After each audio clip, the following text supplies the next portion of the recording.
Welcome to this week's edition of Stony Brook Newsbreak. I'm Sophia Trifoli. And I'm Ava Shea, bringing you the latest news. It's a sad day for America. Arizona Supreme Court ruled the state must adhere to a 160-year-old law that bans all abortions except when a pregnant person's life is at risk. It makes no exceptions for rape or incest. Arizona court majority said in the decision, physicians are now on notice that all abortions, except those necessary to save a woman's life, are illegal, and stated that criminal sanctions may now apply for abortions performed after 15 weeks of pregnancy.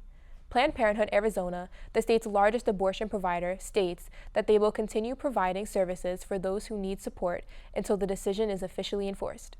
As governor, I promised I would do everything in my power to protect our reproductive freedoms. The Republican majority in the legislature has time and again refused to act to protect our freedoms. They have refused to repeal this extreme civil war, near total abortion ban. In fact, the Senate President and House Speaker fought in this very case to keep this extreme ban in place, and as it stands, they might have their way. An effort has been underway to put a measure on 2024 ballots that will preserve abortion rights in the state constitution. The decision came a little more than a week after the Florida Supreme Court decided to enforce a 6-week ban against abortion to take effect on May 1st. In the November elections, there are efforts in almost a dozen states to add a question to the voters' ballots supporting abortion rights. President Joe Biden announced on Monday a plan to help relieve millions of Americans from federal student loan debt.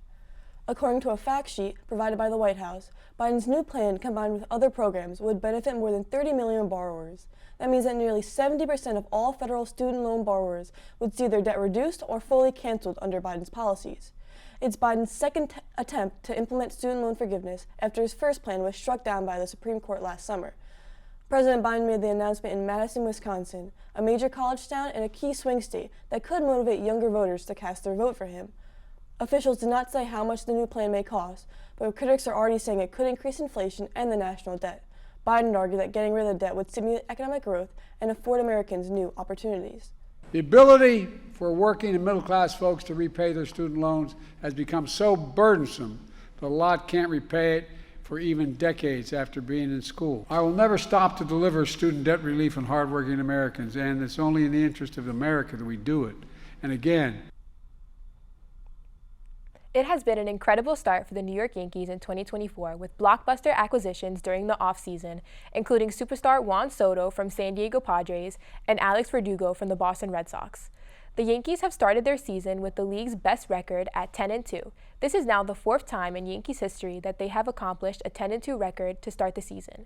After sweeping the Astros opening weekend, the Yankees continued their hot play last night, beating the struggling Miami Marlins with a final score of 3-2.